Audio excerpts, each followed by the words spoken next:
P&O Cruises Aurora, the P&O's oldest and smallest cruise ship. I created a 3D model of her using Autodesk Fusion from the deck plans, photos and drone shots.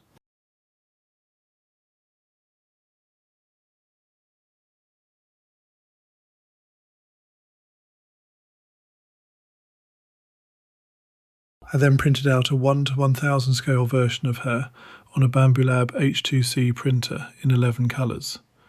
The print took about 7 hours to complete.